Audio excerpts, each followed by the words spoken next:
to the degree that you want something is the degree you're afraid of not having. Yeah. God, I wish I started when I was younger. I go, well, yeah, but you didn't. So shut the fuck up and let's keep going. Right. Like, you can't. Nobody changes until they change their energy. And when you change your energy, you change your life. Because it's not till then that it's really real. Yeah. It's like, oh, this is way worse than I thought. It's like, oh yeah, it's way, way worse than you thought. Yeah. But luckily, there's more to you than you think.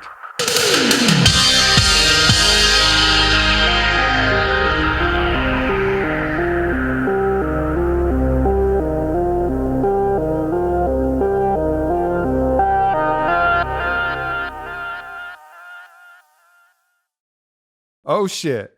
In it. We're taking another trip to Aaron Alexander Anonymous.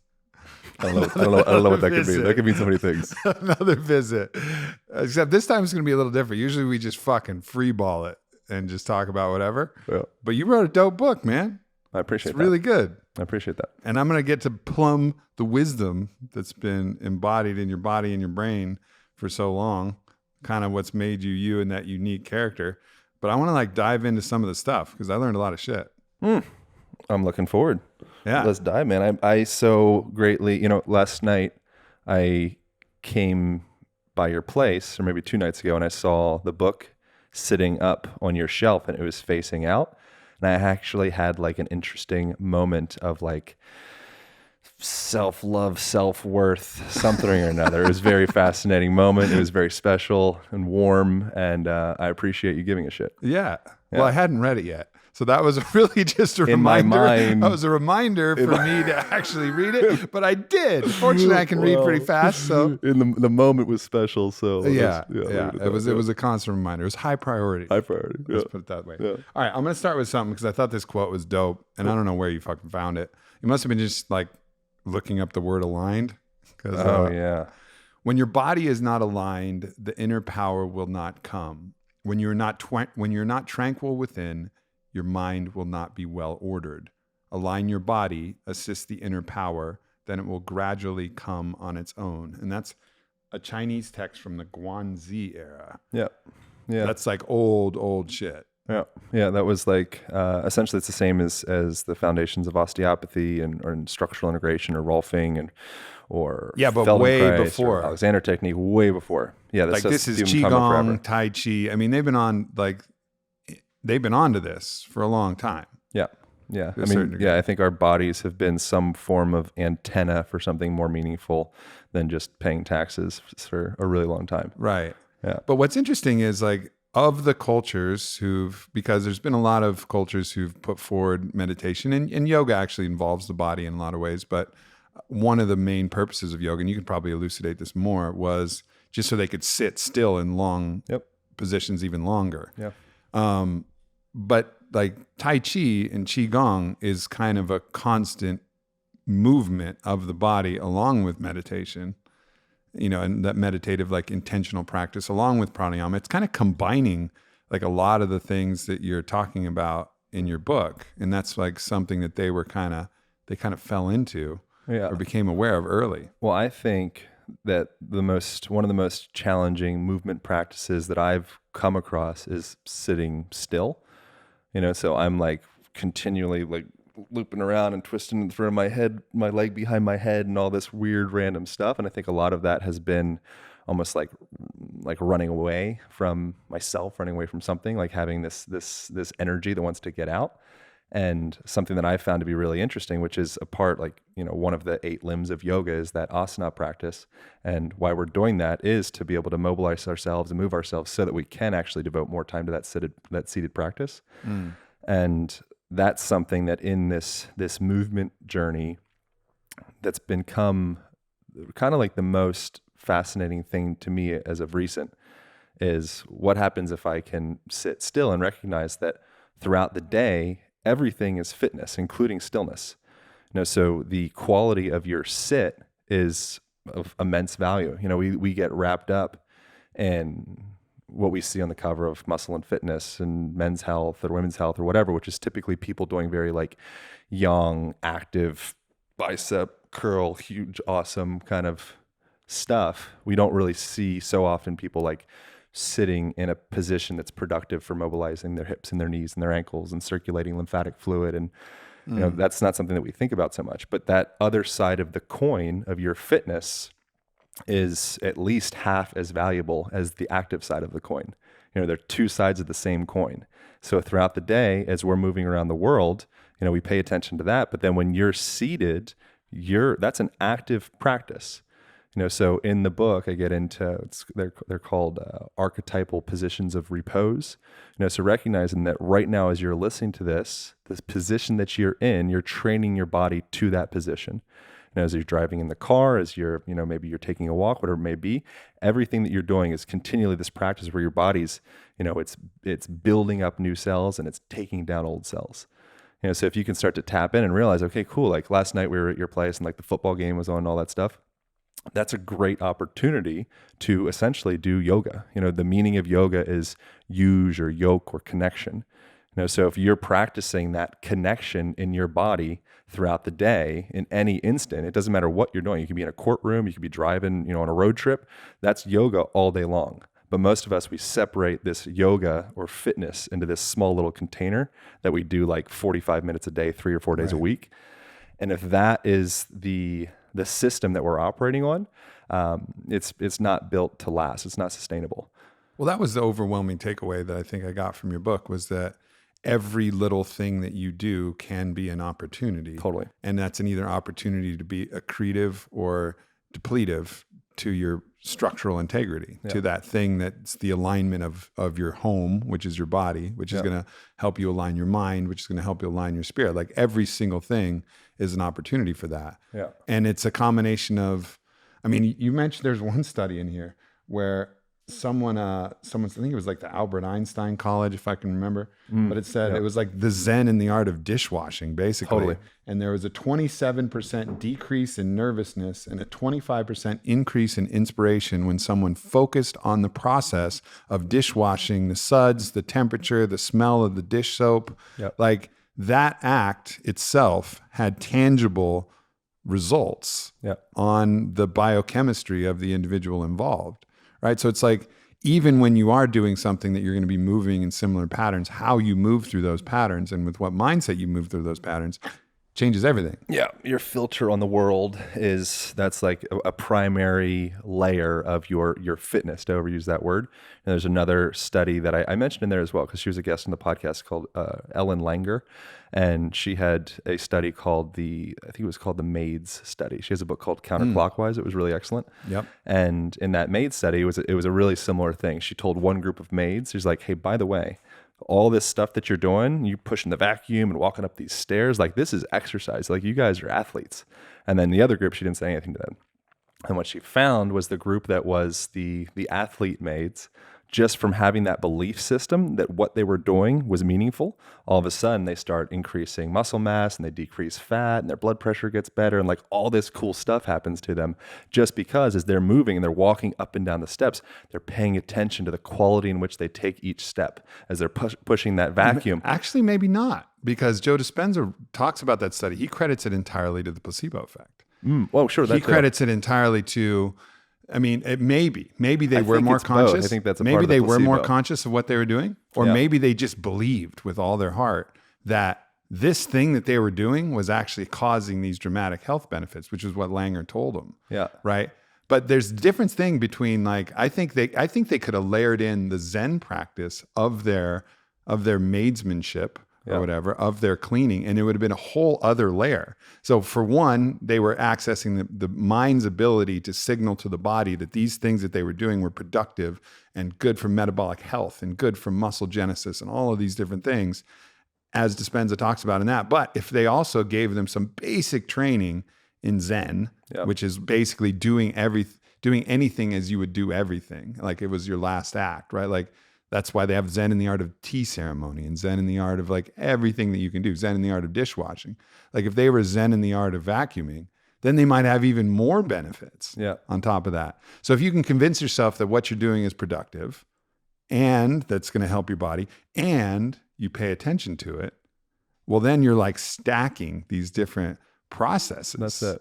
Yeah. And then it's like fucking, whoa. Then any fucking thing you do, you have an opportunity. Oh, you got to sit down at your job. Okay, move forward in your seat. And you talk about all this shit, like move forward in your seat, like contract different parts of your muscles, hold yourself in proper alignment, like, and like do things in a certain way, like pay attention to your breath while you're doing it. Like we have those opportunities all the time. Yeah. I'm realizing now that I probably should have named the book Zen and the Art of Vacuuming. Yeah. Which I'm actually like, shit, that's like dramatically better than the Lie methods. So with that, so stress is like associated to every kind of disease a person can have, essentially. So anything you get into the root level of anything, it's like at some point it's like, oh, stress of the whatever, or stress from this or that. And it's really challenging to be stressed out about something when you're completely immersed in some activity, which is why some people get addicted to sex. It's why some people get addicted to certain drugs. It's why golfing might feel good for some people. It's why shooting the bow is really, really great. Because as you're shooting the bow, you're so much attention, all your bandwidth is going into pulling that bow back, the location of my feet, the breath. Okay, am I breathing with my diaphragm? My ribs stacked up, my shoulders stacked up. Okay, my shoulders are crunching. I'm bringing it back down. Okay, breath through the nose. Okay, and just following that pin. During that time, it's impossible to be thinking about anything else. So you weren't thinking about how much tighter my group was when I just shot before you than yours was? Because like that could be stressful. That could be stressful to some people, I mean, but no, absolutely, man. You're right. And I think that's one of the things that we fucking love about anything. It's also, it's also one of the attractive parts of being on a first date with someone who you're kind of vibing with, because until you've decided that it's either maybe you decided someone you don't like and then you're like, fuck it. And then you're just thinking about your normal shit. But in that kind of first date or that young relationship, that limerence period, as the scientists call it, that period of where there's that new relationship energy, you're so present with that person that the presence itself creates this kind of honeymoon effect. It creates this elevation of every attribute, every hormone that you have, and it becomes incredibly pleasurable. Yeah. There's the novelty, there's the challenge, there's the risk, there's all the different factors of a classic flow state. So I think that's one thing that people get twisted is, they're with a long-term partner and then they go out on this date and they're like, oh my God, the date was incredible.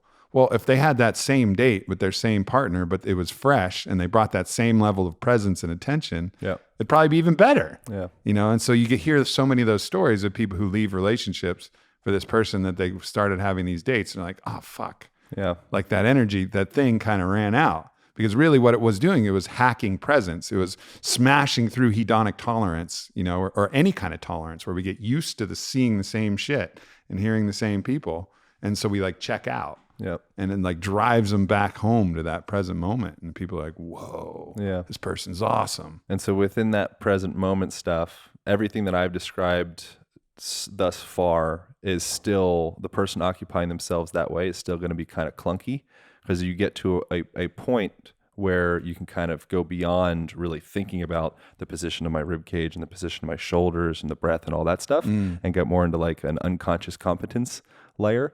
Yeah. And so everything not there yet for me. Me neither, man. No, come with on. Almost anything. If you're not there, we're all fucked. Dude, I'm not even close. Are really? You So kidding me? you still think about it? Oh man, I'm like a crazy person. Seriously. Yeah, I'm juggling all sorts of balls. Well, it really, in all the ways, it really helps to just be around you though. Cause even, all right, we're watching football yesterday. Good game. Packers Chiefs for anybody interested. And I'm sitting on the couch and you're sitting on the carpet and you're doing your things, the normal things that are feeling my bits. Yeah, feeling around, rubbing your foot, which you actually talk about. I thought that was funny that you just talk about your habit of rubbing your foot. You gave it like a special name. Did I talk about that in the book? You do, yeah. Oh, I don't remember that. But anyways, you're doing your thing. And the Venus flytrap. The Venus flytrap, where you like interlace your fingers. That's a good move. Yeah. You lace all your fingers up through each foot.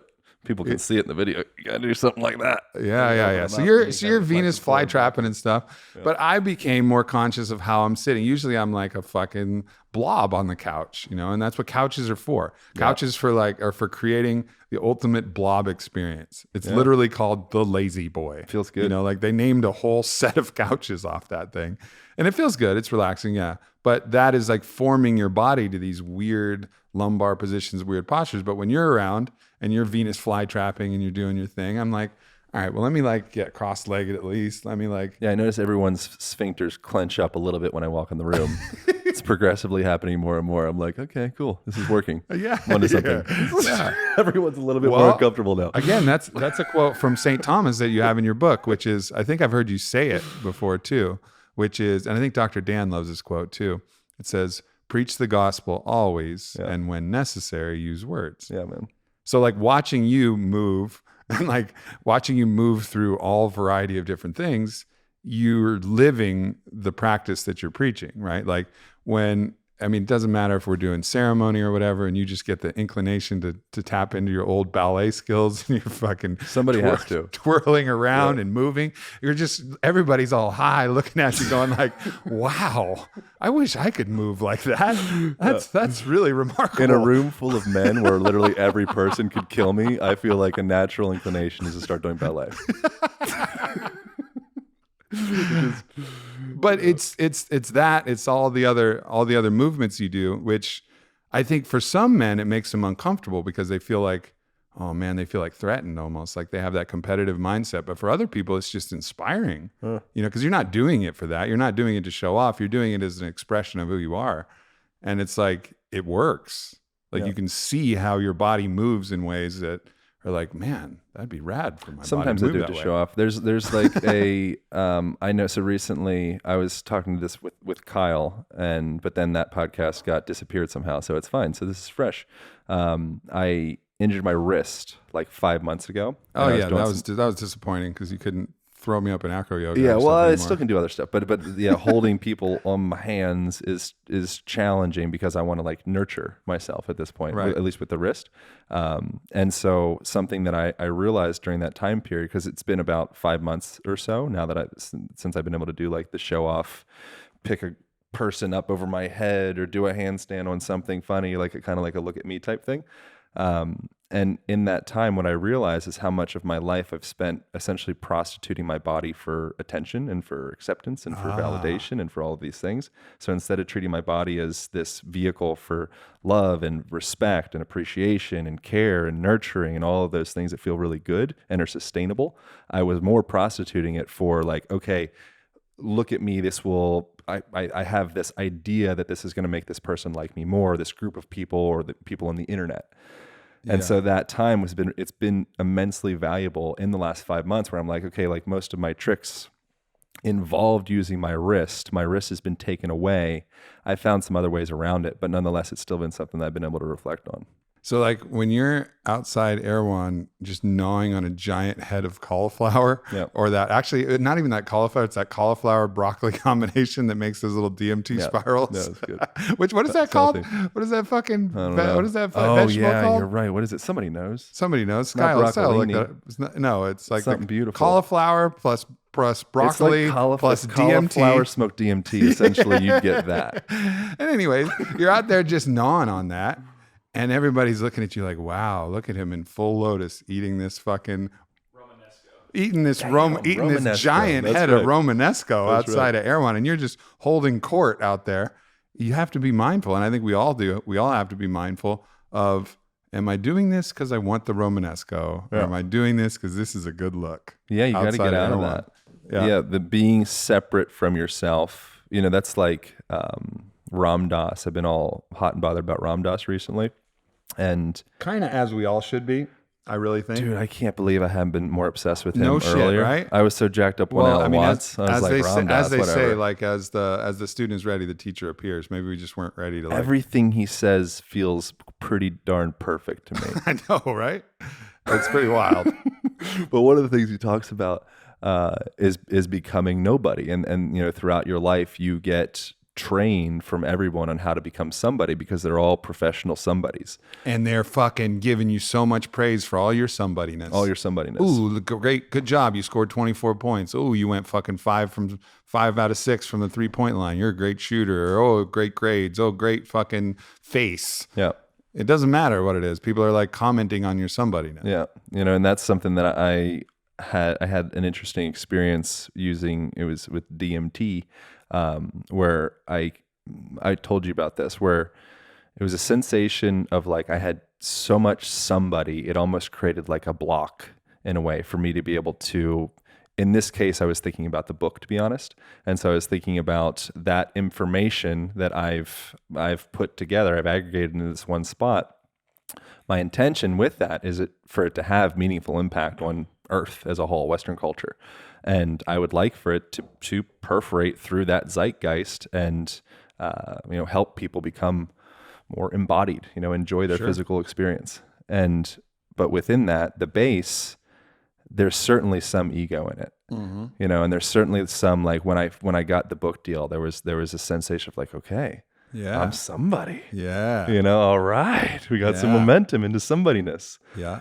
And that was the experience with that specific session, was that as you're infusing that information into it, if you have an attachment of your somebodyness on it, it's almost like, I know I told you this already, it was almost like the particles of that information that you're putting out will become too large for the filter of the zeitgeist. It almost like processes out or stops when there's too much ego attached to the particles. And so if you can write something and truly channel it, like Paul Selig, or maybe like Ram Dass, or like maybe Alan Watts, or all these people Completely that people are divorce still yourself from the outcome of it. Yep. Yeah. So I feel as though this human experience is about cleaning the vessel. So if you can clear and polish your glass, each day is an opportunity to polish your glass and, work on all the different, that's what we're doing when we're mobilizing joints, hopefully. And when we're working on our fitness and we're working on less, anything that you're doing, or meditation or relationships, or I think anything, it's an opportunity to clean the cup so that it's so clear that information can just move through it. And if that's the information that you're presenting to the world says, oh, okay. Yeah. Yeah. Like that feels true. That feels good. And in the meantime, though, I think it's important to not judge the ego that's a part of it, and not like chastise it or not hide it. Yeah.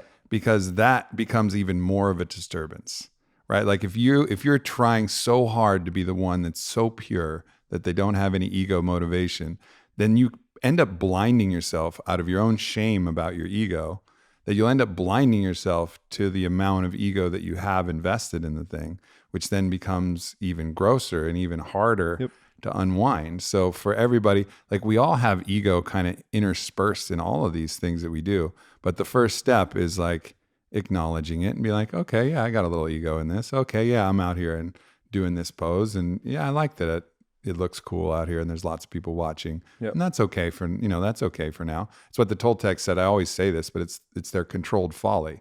It's that moment where you can be the witness of the ego and be like, oh yeah, the ego likes this. And that's okay, ego. So you like give it a pet like it's a dog. Yeah. Be like, it's okay, buddy. Scruff its neck, and then recognize that might be something, an invitation to transcend and be completely, cleaned of that motivation at some point. But while it's there, acknowledge that it's there. Yeah. Yeah, that's another message that has become pretty evident, is the value in loving every square inch of your body, of yourself, of your emotions, of your mother, of your father, of your brother, of your neighbor, the person that served you coffee. Realizing that all of those people in your outside world this isn't mine, but they're children wearing adult costumes. Yep. And really acknowledging and loving all of the repressed anything, whether that be anger or repressed sadness or any of those bits. I have a strong inkling, and I've gathered this from other people as well, that a large percentage of the pain that we experience in our physical bodies is a manifestation of repressed emotion of some sort. So if you can start to tap into some of those deeper parts of yourself that perhaps you have just pushed down, and now it comes out, like with me, of me like wrinkling my spine out or moving or twisting and all this and that.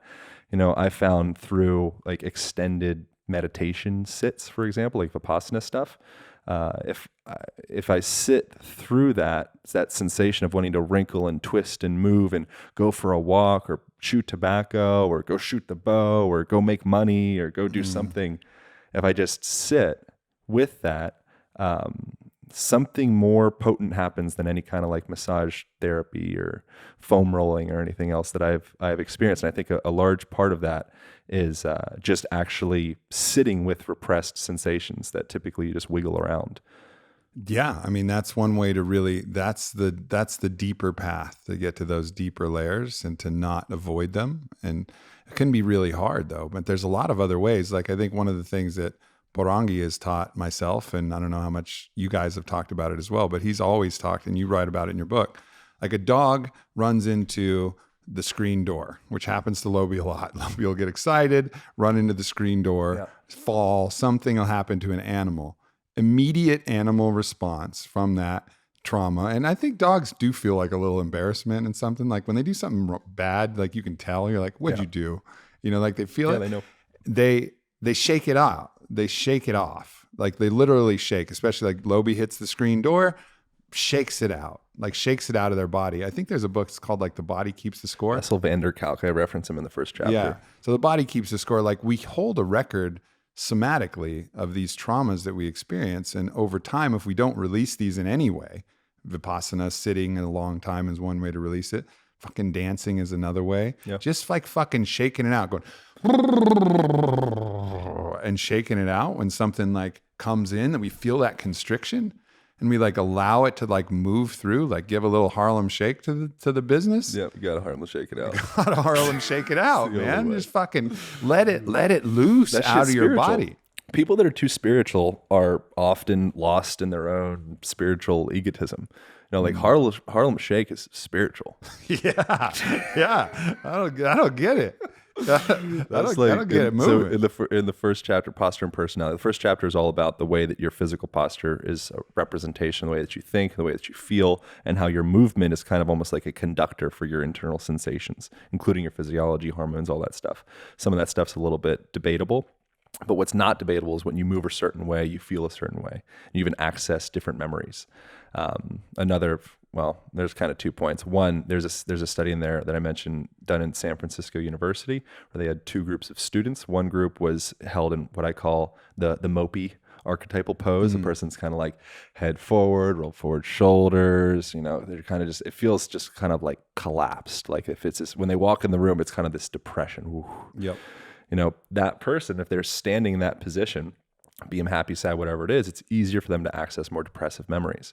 When they go into a more upright, what I call aligned posture, aligned position, it's easier for them to access more like upright stimulating. And we've talked about this before, and all that stuff's been deeply ingrained since the beginning of probably you being like a single-celled organism. Your amoeba blob would kind of change shape when you're scared versus when you're open and love and receptive.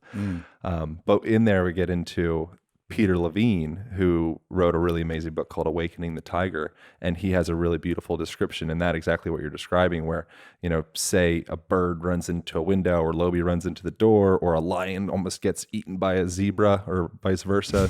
That would be fucking crazy. It's just plot twist, motherfucker. Some jack zebra just fucking biting the lion's throat. That'd be cool. But you know what I'm talking about. Yeah. So if that happens, the critter that's the prey animal will go potentially into like this immobilized state. They shut down. And then in order for them to get back and become full zebra or full Lobi or whatever, they'll go through this kind of convulsive, shaky thing, and they'll wiggle out their limbs and then they come back and they move into the world. Yeah. That's something that humans, if a human does that, it's like socially unacceptable because it's weird. It goes outside of that pale of normalcy, whereas typically most of us, we want to zip up our ties and we want to get all of our lines straight and like, okay, suck it up and just, all right, keep going. You're a man. Yeah. And if you do that and you have back pain, hip pain, shoulder pain, some type of IBS thing, headaches, whatever, it might be time to look a little bit deeper. Well, because it may be 30 years of that, 40 years of that, 20 years, however many years that you've done the same thing where you haven't moved through that, then you have this accumulation. And that's why, I lead a lot of people, particularly men, through ecstatic dance practices. And it's one of the most, particularly for men, I find, it's actually one of the most powerful transformative practices that I lead, because men have restricted the movement of their body. So there's all kinds of stuff that's like locked in there. And when they give themselves permission to kind of shake it all out, all kinds of things come up, even for me, like all kinds of different emotions, different things start to move through your body. So when I'm in one of those states, like it's almost one of the fastest ways out of a depressive state or an anxious state is if I put on one of my ecstatic dance playlists, even if I'm completely by myself. I actually almost prefer that, because then I don't mind doing it with like close friends, but when I'm leading, it's a different thing. But like when I'm just doing it for myself, it always works. But sometimes, like, it's funny though, because sometimes it's almost like I guess I want to be depressed. Because I won't do it. I'll be like, I'm going to fucking sit here in my mopiness, Mopey McMoperstein. And all I have to do is click my fucking Sonos and like just give it hell for fucking 50 minutes. And I'll probably cry and I'll probably get this stuff out, but I'm going to feel so much better at the end. And it's not because I'm like doing any movement in particular. Sometimes I'm shaking, sometimes I'm dancing, sometimes I got interesting moves that I'll bring out to the dance floor. Sometimes I just take a knee and I cry, and I just will just get in a pose. And for me, it's weird, man. Like in some of the most disempowered places that I've been in, where I just feel like everything I got nothing left. If I'll just sit, I remember there's a story that my classics professor taught me. Classics was one of my majors in college. My classics professor taught me about the Roman soldiers. And he taught me how there was different levels of the Roman soldiers. There's the young ones who had like the javelins, the pilums, the little spears, and they would go through the lines of the army and they would like huck their spears at the enemy, and then they would run back because they weren't seasoned enough to fight. And then there's the front line of soldiers who would do most of the fighting. And then at the very back, there was all the gangsters, like the Navy SEAL versions of these like seasoned military veterans. And they were just chilling, taking a knee. And that power of like chilling, taking a knee with their helmet off was twofold, I think. For one, it was hella intimidating for the enemy, because the enemy knew they got all these fucking spears thrown at them and arrows and all this shit that they had to deal with. And then they got to fight all of these other motherfuckers with good armor and good swords, and they're like the main people. But if they managed to make it through those motherfuckers, then they had the people who were so chill in the back just taking a knee. Just like, I'm here, I'm ready. If you make it through everybody else, you got to fuck with me. And so for me, I think maybe because that got deeply ingrained, or maybe it's because it's a deep somatic pattern, I'll play like I play like songs typically from movies that have inspired me, so it'll be like 300 or it'll be King Arthur or something like that, where I can imagine. Mountain. I get in a different pose for that to really access. I wept. I took a knee. But that pose of taking a knee and just like sitting there and breathing and like feeling the warrior spirit like fill me back up will like totally change my whole frame of mind. That one pose, taking a knee, putting my arm on my knee, looking out, and then like feeling that kind of fearlessness and that kind of courage and that warrior ethos just merely from the pose that I'm in. That's Tony Robbins talks about that. It's like all NLP stuff. You're creating an anchor around a specific pose. And a similar thing that I got from Tony is probably from another place. I don't know where, NLP or something like that. But when a person's stuck in the sad, depressive, no one's sadder than me, no one's life sucks more than mine does, they'll hold on to that because that gives them this sense of significance. So if you pull somebody's significance away from them, then you're like, oh, you're like a snail without a shell. You're like, well, who am I? Yeah. If I'm not this sad dickhead, like, what's my personality? Yeah. So within that, it's like tapping into the stories that we tell ourselves, I think, are so immensely valuable, and something that when you go into somebody's home, you are meeting the person. There's no separation between your environment and yourself. Like Albert Einstein, his quote is, or one of his many rad quotes is what is it? The field contains and regulates the particle. So we get all wrapped up in our particle selves or somebody selves or separate, inside of this skin bag selves. But there's no separation between you and your environment. There's something that caused you to purchase that mask and that spear and this naked chick with another spear. That's Whitney. Whoa! That's great.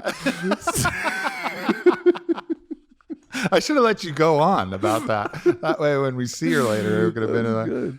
Yeah. But anyway, so within that though, I think previously I was being a bit nebulous with like repressed anger and emotion. You got to like wiggle it out and convulse like a bird that hit a window in order to be normal again, or feel well, or feel like your glass is clear, or all that.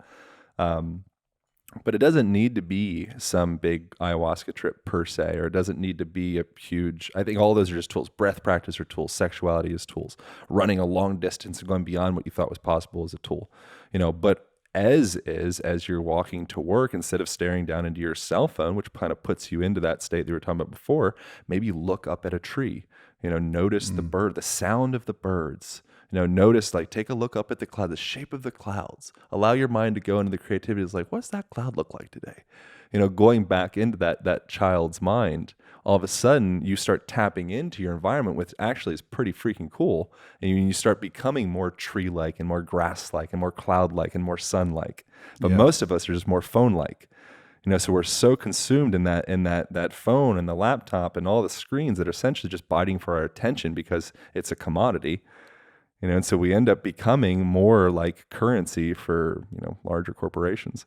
The thing that, it reminds me of something that Paul Selig says, and Paul Selig, for those of you who don't know, he's been on my podcast a bunch of times, and he's also one of the spiritual teachers that I've really looked to. And he describes, when he's channeling and describing what the self is, he says the best way to know the self is as part of the environment in which the self is in. Exactly, like you can't know the self. And it's the same thing that Einstein was saying, right? Yeah. Like the field, informs the particle. Everybody said the same stuff. Everybody's saying the same shit, right? Like, it's like we can't. So then what environment we're putting ourselves into actually then is how we know ourselves. And that's why when you go someplace new, you become a little bit different because you're part of a different environment. It's a trip. So you go to the beach or you go to the different place. Like, it's one of the reasons I think we crave these vacations, is because you at the beach is a different person than you in your office. Absolutely.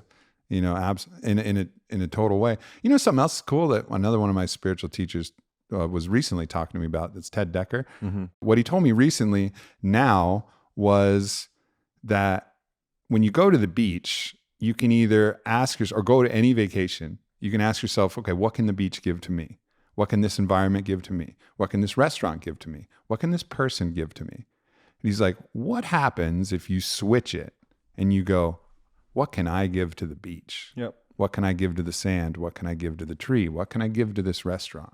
What can I give to this person? And that simple act, when you put it into practice, it actually allows you to receive even more, because there's some innate quality and about being in that state of focusing on your giving rather than your taking that just shifts your mentality pretty radically. Yep. And that's a teaching that I'm like, okay.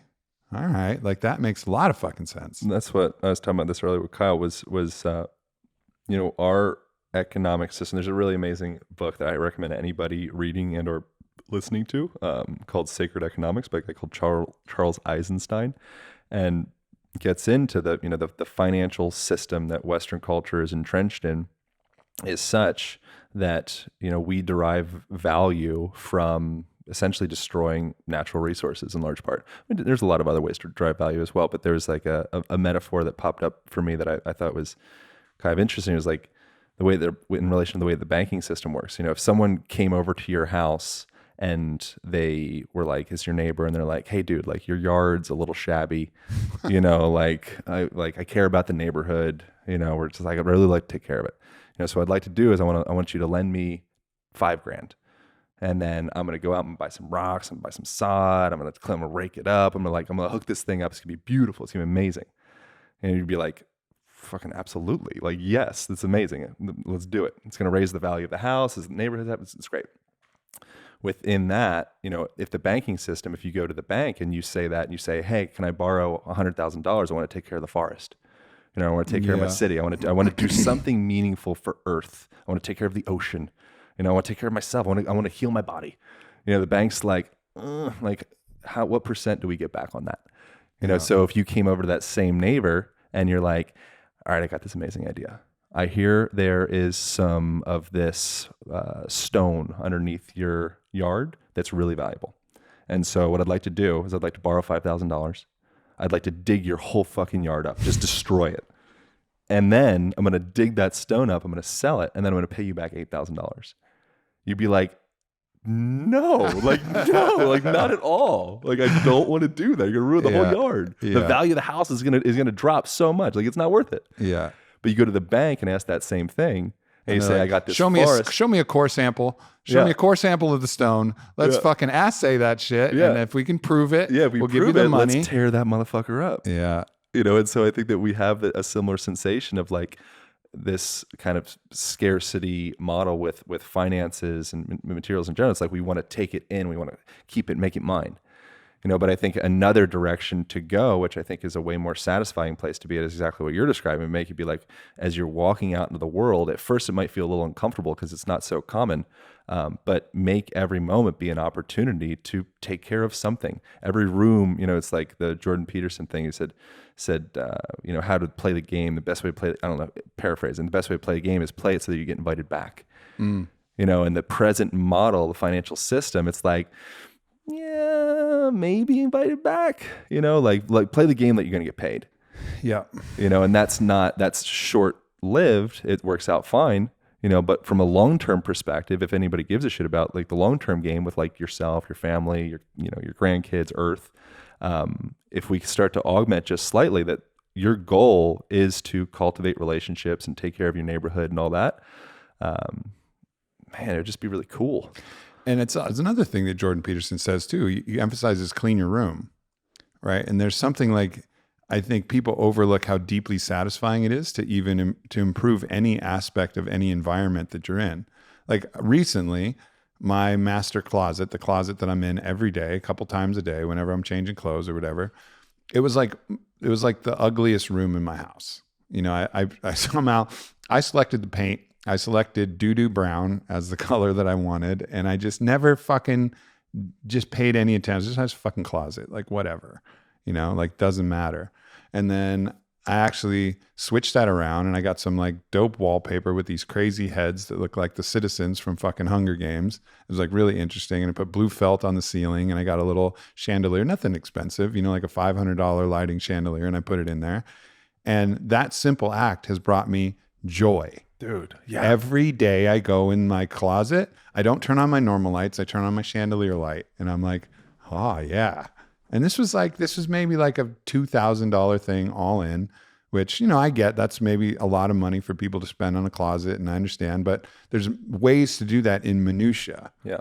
Where you can just do something little to turn something that's like a little bit of a bummer, into something that you're like, oh, fuck yeah, my fucking closet. Yeah, I think it's many little fuck yeahs that you can incorporate into your day. I think the better.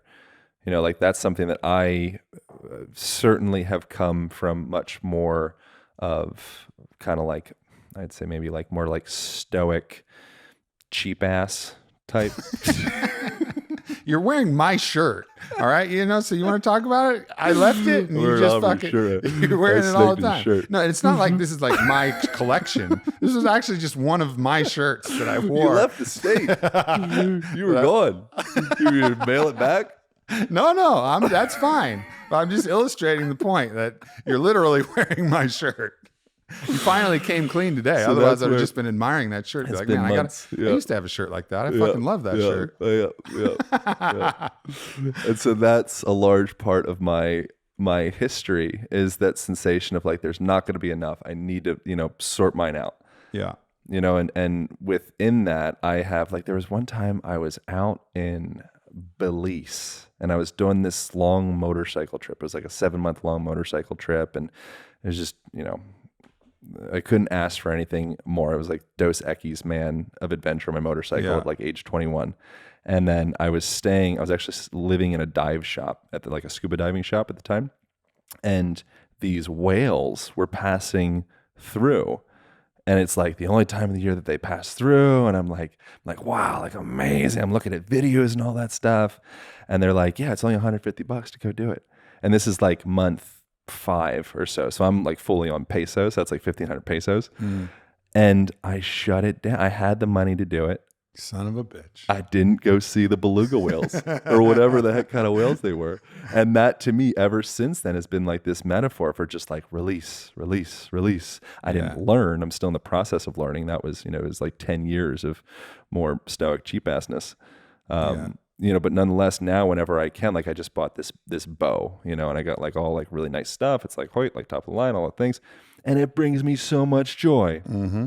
And it doesn't need to be an expensive thing, but nonetheless, like the bow is a metaphor, your chandelier is a metaphor, all those things, like there's a decent chance that, you'll die today, next week, next year, like within the next 10 years, like you'll be leaving this body. So every day, ideally, I think, anything that we can do to make it more of a celebration and those little bits of glitter and like pizzazz, like, oh, that's cool. Like, why'd you do that? Like, I don't know. Yeah, because if you do it, and the key is you got to do it for you. Yeah. Because there's so many people who do these things for some appearance or for some look. That's like all the, some people buy fancy cars just because they fucking love that car. Like, man, I just love the way a Porsche drives. Yeah. Like, I just fucking love it. And that person buys the Porsche for that reason. And then there's probably 10 to 1 people who buy the Porsche who's like, I got a fucking Porsche. Yep. But the person who buys it for I got a fucking Porsche, they're going to get no satisfaction from that thing. Yep. It's not going to be this thing. So it's prioritizing your expenditure of money for that thing that's actually going to light you up for you. Yep. And you being lit up is going to be way sexier than driving a fucking Porsche. Oh, dude. Like what you're going to attract actually in a partner, in a business person, in somebody else. Like if you pop out of whatever that thing is that you love, and like you're lit up from it, that's going to have such a much greater effect than that ostentatiousness of, oh, I bought this thing because it's supposed to be cool or it's a brand or whatever. Yeah, true. Being honest with yourself. But that's the thing is like, it's easy to say be honest with yourself. But I think some people, and I think maybe, I fall into this category at times, it's like we're so mixed up, we don't even necessarily know what honesty looks like. Like be honest with yourself and be, follow your truth and follow your bliss. I'm like, dude, I've been so entrenched in just showing up to work and, working so that I can get that car and get that watch and impress. I was like, I'm so sacked in by that stuff. Like, what is my bliss? I think maybe go swimming, it's like, do you choose activities that start wiggling it out a little bit, opening yourself up a little bit. And then all of a sudden those things start to come. And I think anything that makes you feel kind of anxious and makes you feel kind of, oh, good, I'm not sure if I'm sweating as I'm about to tell this person this, probably means you're on the right track. I had someone really close to me who's a music executive. And I kept trying to encourage them. This was when I first started floating sensory deprivation tanks. And I was like, man, you got to try this. It's like amazing. He's like, I don't have time. I got all these calls. And I was like, yeah, but you don't understand like what the things that will come to you when you're in the float tank will actually make everything you do that much better if you just give yourself that break. But it's like, he wouldn't even give himself the permission to have that hour and a half it's going to take with that shower on either side or whatever for an hour float, because that was a waste of time where he could be doing something. But people underestimate how valuable it is to like clear the senses and take that pause and then get into those deeper cycles of creativity and inspiration. Oh yeah, dude, I'm a monkey. Like my monkey chatter, I just need to be banging some kind of drum or doing, something. And when I'm not doing that thing, like I was thinking about this, if I'm using cannabis or something, something like that, I find oftentimes, this is probably a little contentious, but I feel oftentimes that's like my soberest state.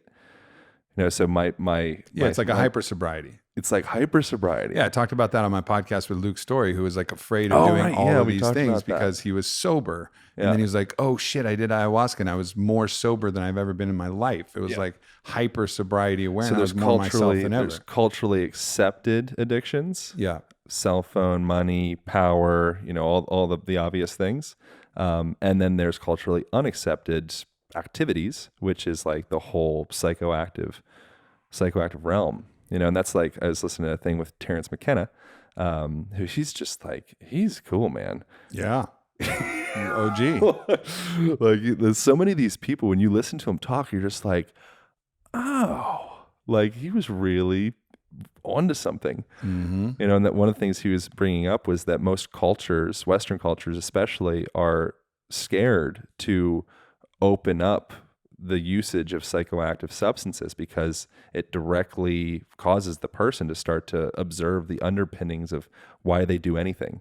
They start to observe their society. They start to observe their relationships. Like, why do I go to work every day? Why do I have my house? Why do I have that car that I, don't even close to own and never will in the driveway that's stressing me the freak out? Mm-hmm. You're like, what is the point of all this? Whereas cultures that it's like, no, it's like a part of the culture. Yeah. You go out to the desert, you starve a little bit, you go out and we're going to take this cactus or, whatever it may be. Like this is a part of you coming into the deeper version of yourself, like your truth, and what you find with those cultures where it's actually instilled in part of it. And probably in large part why most people, including myself, have fear around psychedelics is typically those cultures end up being closer to the breast of nature, so they don't come out of the dirt that much. Mm. To not come out of the dirt that much in Western society where it's based off of continual, this illusion of growth, whether it means we got to chop down the rainforest or pull these arbitrary rocks out of the ground so we can fly our planes or whatever it is. If things aren't continually inflating and growing, then the shoe drops and we're all fucked. So if you go into a place where it's like, no, like we're growth. Like I got a bunch of fish in my bag. Yeah.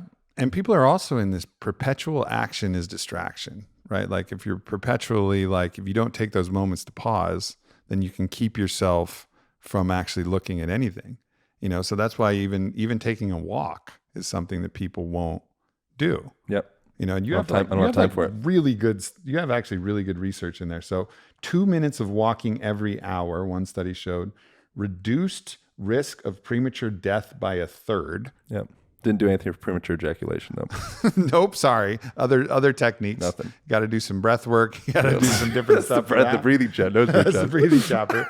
But that's fucking huge, right? Like 2 minutes of walking. And I noticed that when I was writing my book, that's my process for that. It's like write. And then I got to pace. I got to move around. I got to move my body, then back in. Yep. And that's the natural cadence. But in life, that's something that's difficult to do. And then there's another study, a 20-minute walk actually showed more brain activity when they did that EEG or whatever they did than actually even meditation. And it's one of the reasons that you mentioned, I think, that at the Apple campus, they developed these infinite loops of walking. You read the shit out of that book. Yeah, man. I appreciate it. Yeah. Man. I mean, that's and that makes a fucking lot of sense because I have a little cul-de-sac area out here. And every time that at night I'll decide the moon's out or maybe the moon's not out, whatever. And I go do this little loop and I go down the little alleys and I try to listen to which direction my body wants to go. I want to go downhill. I want to go uphill. I want to go to this cul-de-sac or whatever. There's a noticeable benefit that I receive. Yep. But what's my percentage of doing that? I don't know, man. 1 out of every 8 to 10 days. Yeah. But it's weird that we know what to do. We have the tools. The same as me when I'm feeling a little depressed and I know ecstatic dance will help, but I still won't do it. And I think this is and you got to forgive yourself for that and understand that this is just a gradual process of just adding a little bit more of or these less. things. Or a little bit cutting less, away a little bit more. Less of the other things. Yeah. Either more or less, but doing a little bit different than you always have, breaking the habit of being yourself, entering into a new version of yourself. Yeah, we were watching the football game last night, and I was thinking, I'm why am I so captivated by this. I'm looking at it, I'm like, all right, what's going on here? I'm like, okay, there's these shiny helmets, and there's like, everything's very bright, and it's like, it just looks like very, I don't know, it's like in the bright colors and the HD TV, it's very like, it like pulls you in, and it's like all the stuff that is the most healing, I think. It's like, it's all natural. It's for the most part pretty darn close to free. It's like with creativity, there's like I don't think I have it in the book. It's kind of a silly quote, but Henry David Thoreau said, "Methinks that when my legs are moving, my ideas are flowing." If I'm out there walking, and you see that, like the consolidation of memories, that contralateral movement, that walking pattern, it's integrating those hemispheres of your brain. It's kind of assembling your thoughts. And so our belief system, because we're not a very play-based society anymore, because we look down at play. And I think that there needs to be a reformation of like what play means, because I think play can be every moment. Like right now, if this is any good, then we're playing. Yeah, it's true. And so if you can start to reform your perspective of what does it mean to play, like if you're at the top of your board room and you're getting orders of this big CEO, the company, whatever it is, like, I mean, there's a good chance that all this is a dream. Yeah. You could be up there and you'd be having a good time as you're doing it, as you're building the empire. It's like, just don't be too caught up in the empire.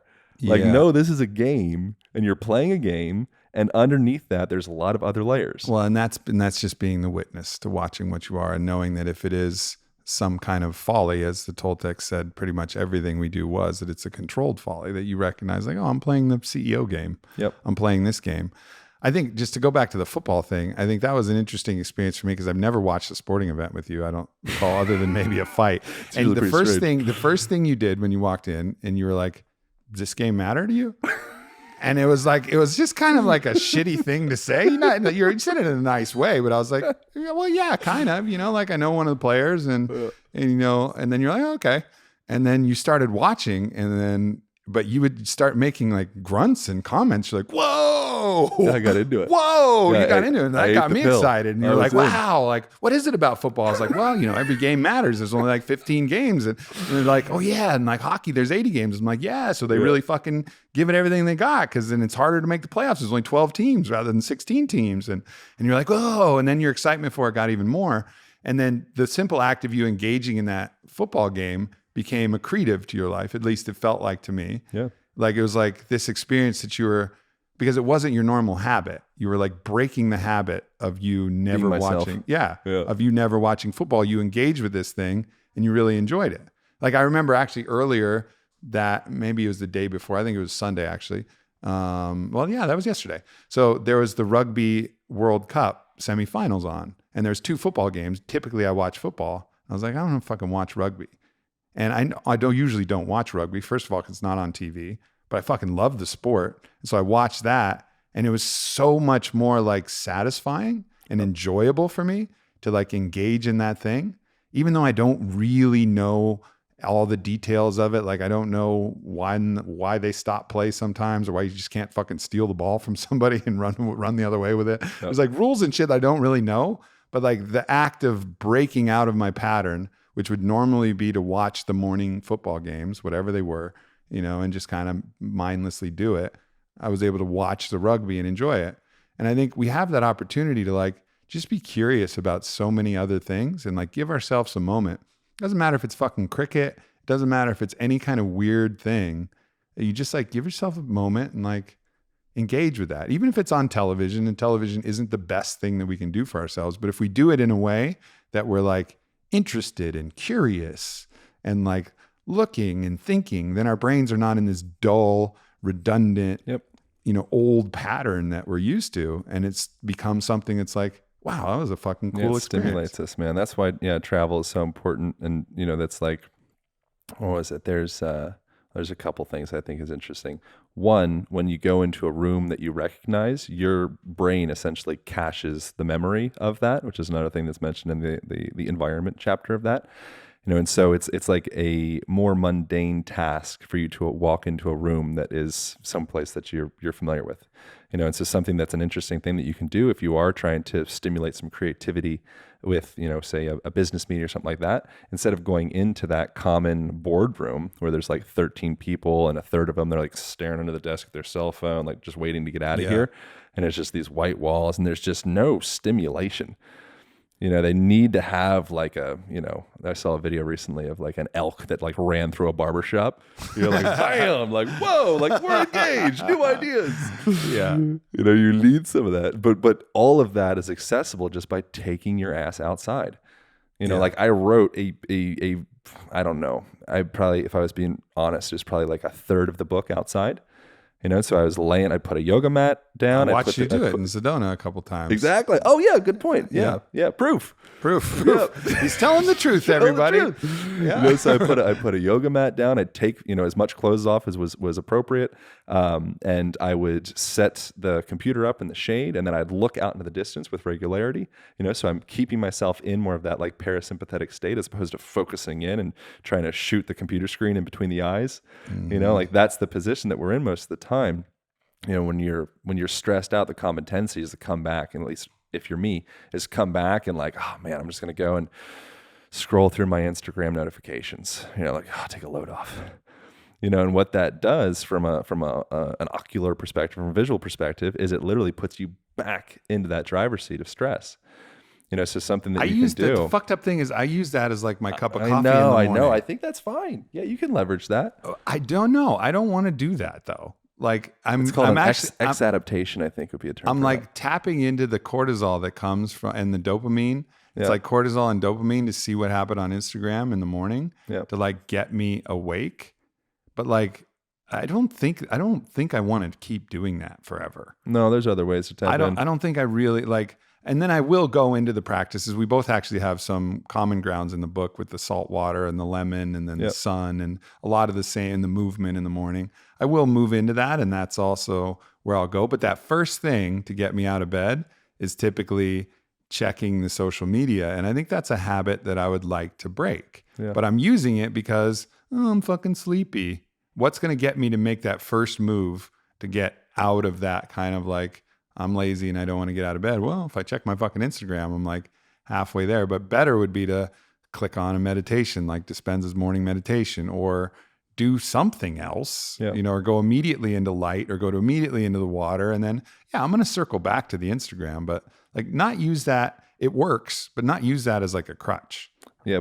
Isolating specific health practices in quotations is super strange. Like nature, I don't want to keep on beating like the nature horn because like everybody gets it. Like, but you can stack all of these. It's like the entourage effect with nutrition.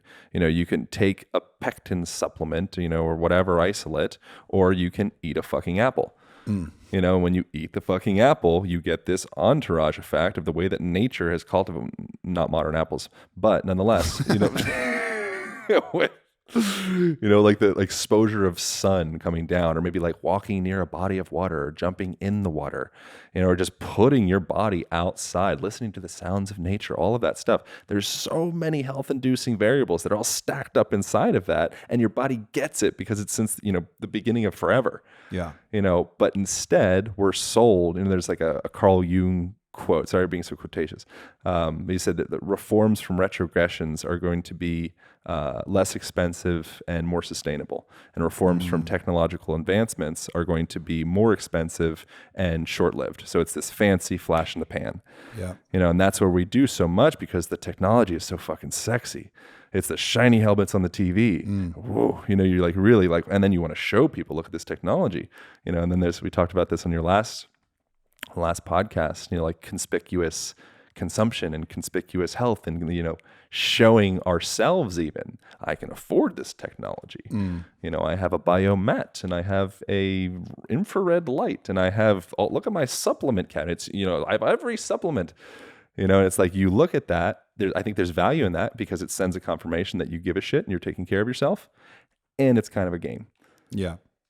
Yeah, no doubt. You know? I want to get back to the eyes thing because I think the eyes thing is a really fucking important thing because you've been talking to me about the eyes thing because you're pretty fired up about it as you were writing the book and doing the research. Yep. One of the things you were talking to me about was we typically, right-handers in particular, will look down and to the right most of the day on their phone. Like you can look at how much phone time you have. Phones are cool that they track that now. I think that's a cool like update that came. I don't know when fucking came. Yeah, mine's terrible. But it's like I don't like to look at that. But there's I a don't want the long truth. time, and typically, I mean, we don't hold it up high in the air like we're that one fucking guy who was holding his right hand to Shiva for 40 years. Marbarati. Thank you for bringing Marbarati up. This dude held his hand upright for 40 years. odd years. But anyways, we're doing that. We're holding our hand down and low in our phone for almost an equivalent amount of time, you know, and so our eyes are trained in that one pattern. And so you're like, so to counterbalance that, look up and to the left is like a simple way to do that. So that's caused me to make simple modifications. I have a great movie theater that I like, has really good food, and I'll watch like an average movie just because I like the experience there. But I always go to the bottom right. So I'm looking up and left to the movie. So I know for at least that 2 hours, I'm like counterbalancing the way that my eyes are tracking. Yep. You know what I mean? And that like, I feel good about that. Like, I feel like that's helpful. And always when I'm doing any kind of DMT or psychedelic, always like the fascia in my eyes is something that the medicine informs me to go take care of. I'm always rolling my eyes back and up and around and like stretching all of these things. And I can feel it like become really nourishing when I do that. So that was one thing. So thank you for that. But then the other thing, which I'd like you to explain, is like the difference between looking at something close and then looking at something far. Like one of the reasons why we like these views. Yeah. It's like panoramic. So there's like a bunch of interesting things there. One, your eyes they're almost like what is that called? Reins of a horse. You know, so the ways that your eyes look, that'll take your body. And if you're chronically looking down to the right like that, people can even do it right now. You can feel right underneath the little ridge. It's called the suboccipital ridge. And you feel those little tiny muscles in the back there. And you just look up. You look to the side, look around, like mainly up and to the side, and you'll feel those muscles start to contract. You know, and so your eyes are actually, they're directly tied to your musculoskeletal system, the way that you're pulled throughout the rest of the system. You contract those muscles back there, that contracts, that sends that signal through the rest of the body. So if your eyes are chronically looking down and to the right, that's going to send a tightness into the back of the neck on one side more specifically than the other. Now all of a sudden you have this diagonal rebalancing on the other side, and that kind of like bounces all the way through the system. You know, it's just something that you realize when you're in those states where you're getting out of the way of yourself enough for your biology to come in and start to do the work because it knows what the fuck to do. Yep. You know, like we do all of this stuff where we layer new things on top. And what we never did was, you know, we neglected to like listen. You know, in a mainly masculine dominated culture, it would make a lot of sense that our main route towards healing is doing. You know, and so that's something that I've felt repeatedly. Anytime I'm out of the way of myself enough, whatever the form is, it could be breath work, it could be sexuality, it could be psychedelics, it could just be having a good day where I'm like feeling more in alignment. All of a sudden, my eyes start doing weird things, and I open up wide. Jaw for sure. Yeah, you're naturally, your body, you start to fit inside of yourself better. You kind of reprogram. Yeah. You know, and so then within that, you know, the eyes, I think we've talked about this before, but the eyes, when you're looking up at something close, it's called the ciliary muscles around the eye, they will contract to refract that light so that you can perceive it and like look at like an image. But when you go out to the distance, you don't need to bend that light because it can come in at a straight angle, and so those muscles can Relax. So simultaneously, as those muscles are relaxing, you know, so that there's a unnecessary fancy term called irradiation. People can do it when they just squeeze their hand. You squeeze your hand tight. You know, try it right now. It's fun. You know, squeeze your hand a little bit. So squeeze like 25%. You know, you feel like, okay, cool. I feel a little bit of contraction up my wrist and like forearm. You know, now squeeze it to. Let's just go straight to squeeze 100 as hard as you fucking can. Yeah. You squeeze the shit out, and you'll feel it down to your feet. You feel your pelvic floor contract. You feel every sphincter in your system goes, oh, come on. Yeah. You squeeze your ciliary muscles around your eyes. That's a little micro radiation that's going to be sent throughout the rest of the system. And you're like, okay, Aubrey contracts. You know, so if you want to open somebody up, have like an open, receptive conversation with somebody's having a rough time. You know, it might not be, maybe it's appropriate to go real deep and close, but they might start to kind of ooze a little bit more like some of the repressed stuff if you take the roof off, you know, and you let them look up and let that environment start to hear their physiology. You don't need to heal anybody. Yeah. You People put heal somebody in the themselves. correct set and setting, like nature's got this shit sorted out. You know, you more likely will just mess it up. The more that you can remove yourself, the more effective all this healing stuff becomes, I think. And the other thing is, all right, so let's say you don't have the other interesting besides a view, another thing is to put like a blindfold, like a good blindfold, like mindfold. Yeah. Because the mindfold is cool because you don't even have to have your eyes closed. Freaks me out. And so you can, it gives you enough space around your eyes that you can open your eyes and it's pitch black, or close your eyes and it's pitch black. And then your eyes really fucking relax. Yep, you know? totally. And then you're in deep relaxation. And I think that's something that, you know, you dug up some research and you were talking to me about this when we were in California. In the Czech Republic, they're doing this like darkness therapy, which is like the classic go to a cave. It's like therapy musu or something. It's hard to say. Yeah, it's like the classic thing is, okay, go to a cave and spend your time in the cave. But there is some wisdom to that classic thing that they're bringing back where they'll put you in darkness for a few days, you know, and then people are having dramatic benefit from darkness therapy. Yeah. I mean, I think it's the same conversation as before. One, your eyes finally get to relax. Two, you're getting dosed up with all sorts of melatonin and all this, like your circadian rhythms. Like, whoa, I haven't had this much because I've been blasted by blue light for since I was born. Like I popped out of my mother's vagina and just blue light my face. Yeah. You're like, okay, welcome to the world. This is going to be great. You know, and so within that, there's that part. But then also I think something that I've personally had, sorry to make this about me, but I notice sometimes I speak in like we and they, and I'd rather just like claim any shit that I'm talking about, ideally. I have a bit of a fear of darkness. And like I was saying before, like a fear of, you know, what happens if I'm not the monkey banging the drum? You know, like what's going to happen? I don't know, you know? And so I've had some experiences recently where I was using the mask and doing some meditative stuff. And I was using the ketamine therapy stuff. So using like doctor prescribed ketamine and seeing what that experience is like. And that was one of the things that popped up was like, motherfucker, you're scared of the dark. You know, because I'm like, what's in the dark?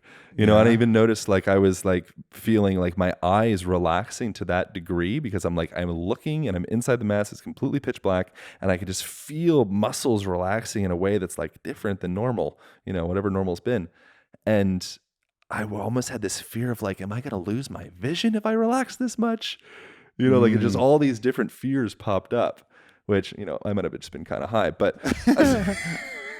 Well, they're there. You know, it's like, that's the thing. Like people think, oh, weed makes me anxious or paranoid. Or maybe it reveals your normal anxiousness and paranoia completely agree. That you're not aware of. And you're saying like, oh, if people could say, oh, the ketamine made me scared I was going to lose my vision. Or maybe it just revealed that this is a fear that you actually have. Yeah, did some digging. You know, it's just like it caused you to put the drum down for a second. You just look down at your hands and say, oh, fuck. Yeah. You know, what do I do with my hands? I wonder for me, I've not always, but I've had a lot of trouble sleeping, which has gotten much better of late. But I bet that darkness therapy, if I like did that for 5 days and all there was like a nice bed and like I kind of could figure that out and I knew where the toilet was and there was food that was getting piped in or whatever. I think it would be and all tremendous. I would do is just sleep when I slept. There's one in Guatemala. When I was writing the book, I was YouTube research. That sounds terrible, but I was like looking at different videos on YouTube of that. YouTube of darkness therapy is real boring. I could make that fucking YouTube. No, dude, it's just interesting. It's very interesting. Black as shit. Man, oh man. Yeah, there was one guy that was, he was just like this 25-minute rant. It was apparent that he had been in a dark room for the last 12 days. And 12 days. I think he came, the goal I think was 12. I think he came out after 10 days. Yeah. You know, but yeah, it was just this like very deep, very present conversation about the experience. And I'm just like, I like live in LA. I'm like, okay, like skip to the end and kind of see what was going on.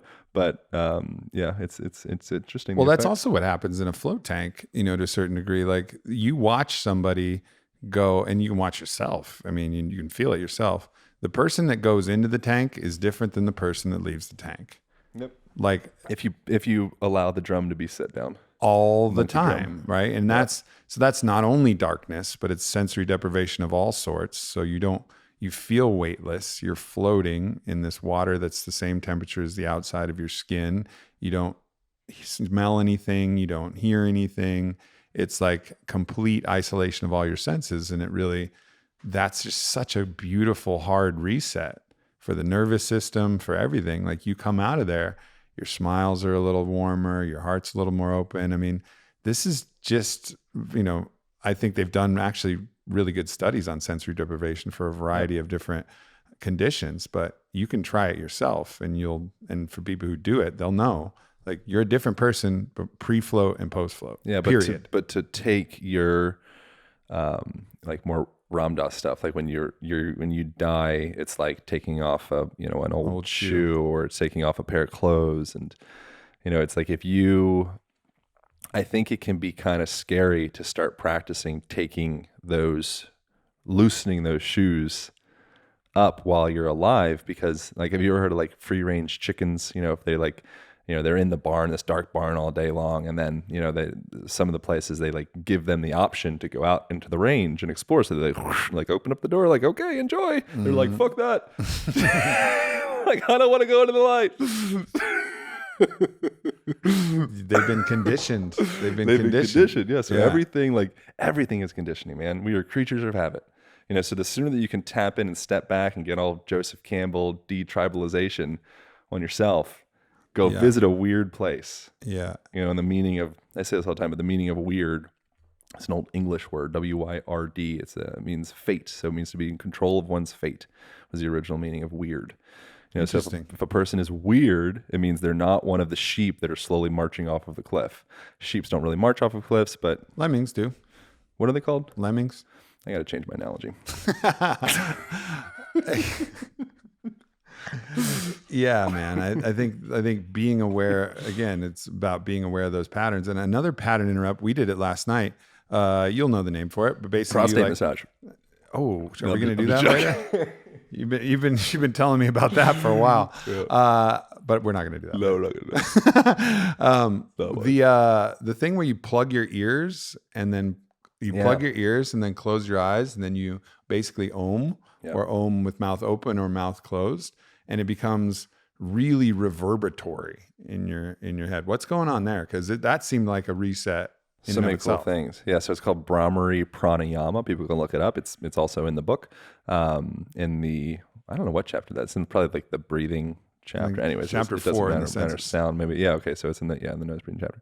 I mean, a lot of things. One, it's putting you into that darkness. So it's a little mini sensory deprivation tank that all you need to do. Once again, most of this stuff is pretty darn close to free, including putting your hands over your eyes and your ears. Yeah. And depriving yourself of senses for a moment. 2, you're doing so you'll say, it's going to be a little weird. I'm not going to actually do it, but so you take your ears. I encourage everybody else actually on the podcast. Let's have everybody do it. Let's just have everybody do it. All right, we're going in. It's going to be a little loud for people who are like, so we'll do it quiet. I'm going to go quiet. But you guys who are listening or watching, do it proper. All right. So what we're going to do, so you're going to take your thumbs, like what's the reindeer guy called that's got the... Rudolph. Yeah, I don't know. Rudolph, whatever. Anyways, you're going to take your thumbs and you're going to close your ears. So you're going to take them over the ears there, and then you're going to take your your fingers, any fingers really, and you're going to pass them over your eyes, and then you're going to take a breath in through the nose, and then a breath out. You're going to hum all of your breath out until you literally you have zero air left in your body, the last little bit of breath. So here we go. I'm not going to take a full breath in, but you guys can.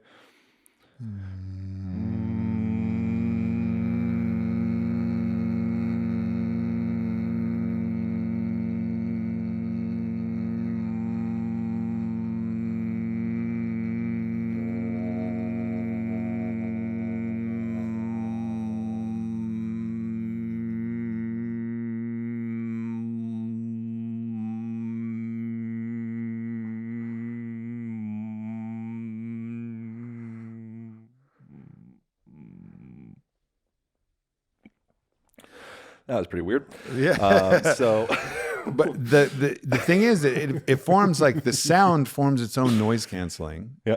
So there is sound, but the sound is like steady, and you can alter the pitch. Obviously, is probably what you heard us doing if you're just listening and not playing along with our game. I extra strange if you did. You probably hate us right now. I apologize. I encourage you to play along with the game, Yeah. but it's so overwhelming, not in a bad way, but it's so overwhelming of the senses. It's a reset. That it's like a little reset. Yep. Like you're just like, that's a hard stop on all the normal waking stressful conditions that we might be in, all the sympathetic conditions that we might be conditioned to feel.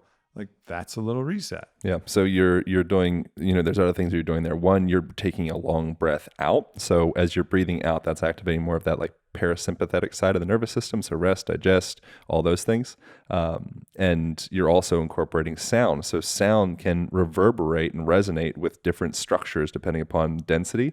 So if you think of like an opera singer, like crack, they can crack a glass. That's one pitch that will crack that density of glass. Well, there's lots of other pitches. Is that real? Can that happen? Yeah, that's real stuff. Wow. Yeah, that's a real thing.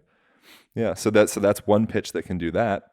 I mean, I haven't actually seen that, but I know that you can reverberate the shit out of something to the point. I mean, I haven't seen it in person, but I assume it's real. I mean, you guys could probably look it up and see if it's real. It's real, right? It's real. It's a real thing. It's a real thing. It's a real fucking thing. Yeah, so but within that, so that's really high is going to cause that density of glass to reverberate. Well, there's a pitch that will cause this stand to reverberate, that will cause your liver to reverberate, that will cause your cranium to reverberate. There's a pitch that will match the densities. Well, which probably correlates to, some of the sound healing practitioners with the sound bowls that have different there might be other resonance layers too. But and that gets into that kind of, it's woo-woo territory. But you lay down in front of a great sound practitioner who's doing that, like our friend Vailana, and who's singing and playing the bowls. And like, I'm telling you, shit's happening. Yep. Like shit is happening that is really tangible to feel. And like for me, when that stuff is happening and like it's happening, it's just a matter of, okay, like there is a materialist reductionist explanation for what's happening. It just, we may not have tested that thing exactly with the right mechanism to test it, but it doesn't mean it's not real. Yep. So I'm always exploring these experiential practices and then being like, all right, well, that's fucking doing something. And then I'm sure that if somebody had the money to like fund it, like what happens when they're playing these different sound bowls and they had the electrodes or whatever they needed to do to measure it, like things are changing. Yeah. As that's happening. Yeah. And then also being careful of what the lens of science is telling us, because typically it goes out with a prerogative of some sort and it will end up proving it. So like, I think that there is a lot to just stepping back and saying, I think all of this is just made of a bunch of magic. like I have an inkling that this is all just a bunch of empty space and magic, and like from a scientific perspective, maybe some of that might actually make sense somehow. But, I think that science is slowly proving that to be true. Right. Right. It's like just a slow process. So many of these other, because you have to have a single hypothesis, isolate variables, and do so many other things. It's really, really interesting. One of the fucking really interesting things that I experienced, which I'd love to share with you. I don't know if I can get the device working myself yet, but this guy, Joe Patitucci, has this technology called, I think it's called Plant Wave, and you can go to plants.fm and listen to it. And he sets up, plays the plants, right? He plays the plants. Yeah. So the plants, so he hooks up electrodes to the plants and then records the variances within the plant, which is basically the plant moving water or nutrients throughout the plant. And then he translates that to a synthesizer.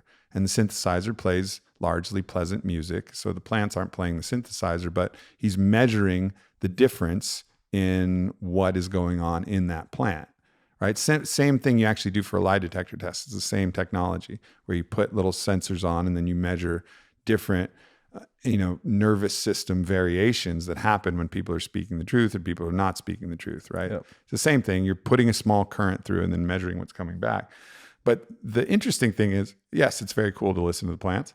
But what's interesting is what happens when you start setting your intention and like start to interact with the plant and then you hear the music change and you hear the music shift when you like start to put your intention on the plant. And obviously this could be just confirmation bias. It could be wanting it. I'm open to the hypothesis that nothing is happening when you're interacting with the plants, but it certainly feels like and seems like that the plants are recording some measurement of human interaction of intention. But the thing is with science is it's not a particularly replicable thing to measure, to use a plant, which can't be ever reproduced. It's a single plant, right? It's not a reproducible thing. It's a living organism. So it doesn't really fit neatly in the science box. Yeah. But like maybe plants are actually a way for us to record and receive the interaction of our intention. And plant might be the tool that we use to use that. And I'm sure they can figure it out. But that's just like an interesting hypothesis of like, maybe that energy that we put out, maybe our intention and the way that we're focused on something actually does interact with our environment to a far greater degree, even from a scientific perspective, than we recognize. And maybe this technology will actually show that. And that's what he's finding when he does, he hooks the things up and then he has a yoga class or a breathwork class. And like the sounds of the plants that he has hooked up shift as the people shift. And you feel that in a plant medicine ceremony, right? So the difference between people and plants is I think that people are in large part wrapped up in that, like maybe plants have an ego. I don't know. That's an interesting question. But I think humans are more wrapped up in that like ego game. Yeah. And again, nothing against the ego. It's like, whatever, it's great. But we're more wrapped up in that. And I think our emotional intelligence is perhaps maybe less than that of plants. Our technological intelligence, probably less as well. Plants are pretty darn technologically advanced. They're almost perfect in a exactly. way. So they don't have the agency of choice to the degree that we have. And I think that's part of playing the human game, which makes it so exciting, is we have the ability to choose so many different options. And I think humans have evolved as a species that can choose more than any other species. And that's what makes us so interesting. But plants choose probably the least. Insects choose less. In large part, the technology that we create is based off of the technology that's already been created in nature. Mm-hmm. Like that's where we're kind of stealing all of our ideas. We're like Tesla and Edison. We're like Edison and Tesla's like the nature. We go in like, that's a great idea. It's like if you look and examine, there's endless examples of plants being pretty darn smart. This is actually kind of different. This is parasites, but it's in relation to nature in general. You've already talked about toxoplasmosis before. It's been talked about a lot. Yeah. Yeah. So it's like, that's an interesting example of nature being able to, so it's this parasite, lives in the intestines of cats poop it out, it gets into mice intestines. All of a sudden it wants to get back into the intestines of cats. So it goes up into the brain. It uses its own internal technology to hack the brain of the mouse to all of a sudden become sexually attracted to the urine of cats. And now all of a sudden it's like, cool, I got you, bitch. Yeah. Go-kart ride back to the cat intestines. That's pretty darn smart. That's unbelievable. Meanwhile, humans are here trying to like tap cell phones and shit. Like, that's behind the times, man. Yeah, it really actually gives rise to a sense of optimism about where we could potentially be going. Yeah. Tapping into the human potential, covering a lot of the bases that you cover in there and all the movements and all the work with the bands. And there's a lot of great shit in your book that we haven't talked about, but looking forward optimistically is like taking care of all of this low-hanging fruit and then getting ourselves to a place where then we can start exploring the fringes. Yep. And some will be dead ends and some will be like, yeah, well, gave that a go. That didn't really work. But some will prove out to be like really productive and valuable for our existence and our cohabitation of the earth and our communities that we're building and everything. Yeah. One thing, it feels like we're coming to an end of this. So I wanted to mention one thing in relation to the book. If anybody, so it's broken down into simple fundamentals that anybody, like you're pretty much already doing most of them. You're just not quite, so something that's accessible to any person, doesn't cost you anything at all, is just literally take your butt down to the ground. So get yourself a comfy rug, get yourself some rockin' poofs or throw a foam roller down there, get a yoga mat, like make your ground inhabitable. And then what that will do is, one, it'll bring your family together. It'll start to introduce this fun element of play into your home, because now all of a sudden we're like, wow, we're like wrestling and roll around, and I'm like picking my wife up on my feet and doing acro yoga, and there's like I'm steamrolling across the floor because I got rid of that stuffy old table that we just sat shit on top of and kind of like walked around. So something as simple as that. Humans, we come from going up and down on the ground. That's one of those technologies that runs our bodies that we've stepped away from. And what you see with people that do step away from that technology of going up and down off the ground is all of a sudden there's more incidence of osteoarthritis of the hip, of the knees, pelvic floor dysfunctions, fall risk. I've fallen, I can't get up. That's a new world Western culture chair thing. If you're a person that toilets on the ground and eats on the ground and checks their Instagram notifications on the ground, then you will not create a chasm between you and the ground and your mobility and strength to get all the way down there, which means you will not be a liability to your children or your tribe or your community at some point. One of the things that like blows my mind with this, and there was a recent like mind-blowing moment, was thinking about my parents not being able to get up from the ground, and so like really like visualizing that, kind of getting back to like Stoic stuff, like visualizing, something kind of terrible and fucking doing something about it, like visualizing my mom falling down and not being able to get up. Like how does that make me feel now? And so what can I do for my mom now? I can teach her about the value of, maybe having tea or coffee in the morning and like get a rug and set it up maybe by a window, or maybe take a walk or check your emails and just get down on the ground right now, Mom. Yeah. I bet you're listening actually, Mom. Yeah. You're like, listen to this on the ground, because I want you to have autonomy and I want you to have pride well into your hundreds. Yeah. It reminds me of a couple things. One, if you ever go into a new house or you've been into a new house as a kid, it's so exciting because there's no furniture. So it's like a giant playground. Like, whoa, this is awesome. I remember going to look at houses with my parents, like, we should never put furniture in this room. It's just carpet. And it was just like, fuck yeah. Like, this is great. Totally. And we actually, my mom, when I was growing up at our house in Camarillo, California, we had a room, we called it the karate room because we would do karate in there, but it was also just an empty carpeted room. And I spent so much of my time, me and my brothers and my sisters, like we spent so much time in this empty carpeted room. It was like our playroom.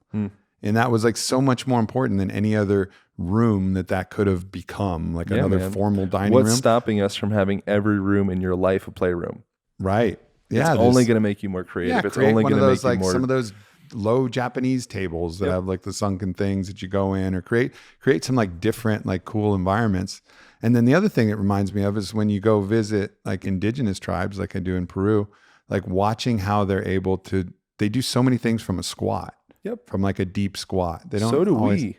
We just don't. But like it's like babies have, human fetuses, they have little facet joints. I mentioned this in the book, around the tibia, the bone down the front of your ankle there. That's like your operating system from the first drop of Eunice is to do a freaking deep squat. Yeah. Like your body, like your millions of years of DNA is like, okay, ready to squat. Okay, get them out. Yeah. Yeah, that's what you end up seeing. You also have a cool test, and that test was how many points of contact do you need to get down to the ground? Yep. You could just tell the test. Yeah. It's called the sitting rising test, and it's been associated to all-cause mortality. Specifically, it was done with people, I think it was like age 51 to like 75, or I don't know if that was the exact age, but there was no 20-year-olds in it. And what they found was that every contact point that a person needed to, touch the ground or touch their knee as they get all the way down and all the way back up was a significant indication that there would be some increased likelihood in all-cause mortality. So like the lowest score people, they were like 6 times more likely to die during the time frame of that study. I think it was 6 years long. You got to like fact check me on the specific details of it. But the people that they had a lot of trouble getting down and up off the ground, they're essentially starting to go back into the dirt. Yeah. So go from standing, see if you need to put your hand down to actually go to sitting. Yep. And I tried it yesterday as I was reading this, and I can go down to the ground without sitting, although there's a little thud. Just a little thud That'd is be a like half point. a little thud, like a a half half. point There's for like a thuds. half point off for like the little thud as I kind of not so gracefully, Yep. hit the ground, but not a painful thud. Just a little like, oh well, that wasn't exactly elegant. But to get up, I had to put one post down. I had to put one hand down, and then I can kind of spin up. Yep. But then the idea was like, all right, well, what would it take for me to just be able to stand directly from sitting without using my hand? And that's like a cool, like little measure. Yeah. It's a great indicator. The other one, and you can hack that and get really good at that specific thing and still be a total jackass in the rest of your life. So it's kind of an indication of like you as a generality, as a human, without hacking the system. Like, how do you do this? Right. Once again, that's kind of like our education system. We're teaching to the test as opposed to teaching people how to be creative beings. So like, don't hack the sit rising test. There's a similar test with your grip strength. And so it's shown to have a greater correlation to heart disease than, I think, blood pressure, maybe. You got to fact check me on that as well. There's a lot of statistics. I remember that. And within that, it's like, okay, that's not saying go get a grip strengthener thing and just like, I'm like working on my heart strength. Grip strengthener it's in like, one hand and a Twinkie in the other. Yeah, exactly. It's like, that's not what it's saying. It's saying do shit that strengthens your grip naturally. Garden, hang. Like, that's a whole chapter in the book, is getting back to your brachiating roots. Get a pull-up bar, hang it in between your doorway. Every time you walk through that thing, just do a little swing. You can smile and kind of do a little like, oh, as you do it for extra bonus points. Like, introduce one play. I'm kind of being ridiculous, but introduce play into your life in general. But just the simple act of reaching up over your head, clasping those hands and hanging, I recommend 1.5 minutes a day in the book. That's literally reshapes the whole structure of your shoulder girdle. So if you're tripping out about, oh man, I don't like my forward head posture, my medial rotated shoulders, and this hyperkyphotic kind of hunchback spine thing that I have, when was the last time you hung off of anything? Because it's the fastest, easiest, cheapest, most effective, getting back to the Carl Jung thing. It's this retrogression back towards like your roots, which is I reach up over my head and I grab shit. Hang out. Hang out, man. Yeah. Well, Aaron, my man, it's always a pleasure to hang with you. That's good. Book, Align Method. The Align Method. Yeah, people can, depending on when this goes out, if it comes out December 24th. Sweet. And so it's a great pre-order, Christmas get it gift. Yep. For yourself or anybody that you give a dang about. Get it for your parents. It was a great book, man. I really, really got a lot out of it, as I hope people can hear from this. But there's very few things that are more important than understanding ourselves. I'm with that. You know what I mean? Like, get that down first. Yeah. Like, get that down as like a priority of like knowing yourself. And then, we can play chess in all the world games, and there's plenty of books about all the ways that we can play chess financially and romantically and all the different other ways. But really get down to the roots of knowing yourself and who we are and how to get in that most aligned state. I mean, very few things that I'd put up as more important than that. So I appreciate you and your work, man. At some point, your health, I didn't come up with this either, but at some point, your health will absolutely, undoubtedly be the most important thing to you. Yep. And I've heard I might mess this one up too. A person with their health has many dreams. A person without their health has only one. So at some point you will be that person that your only dream is to get your health back. Yep. So the sooner that you can start making these small, tiny little titrates of change in your life, get a floor cushion, get a pull-up bar, start utilizing your hips correctly, all the crap that's in there, the less likely you are to have to deal with that moment where someone else has to take care of you because you've paid attention enough throughout your life. Oh.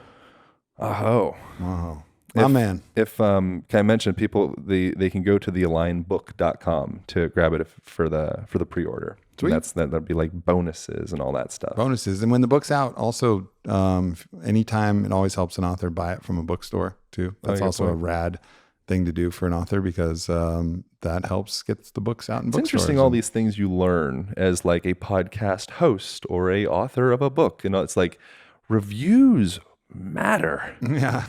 Yeah, for sure. Like as a consumer of information, I'm like, oh, whatever. This he's probably some rich asshole. Like what? I was like, like every review, like I read it, and I'm like,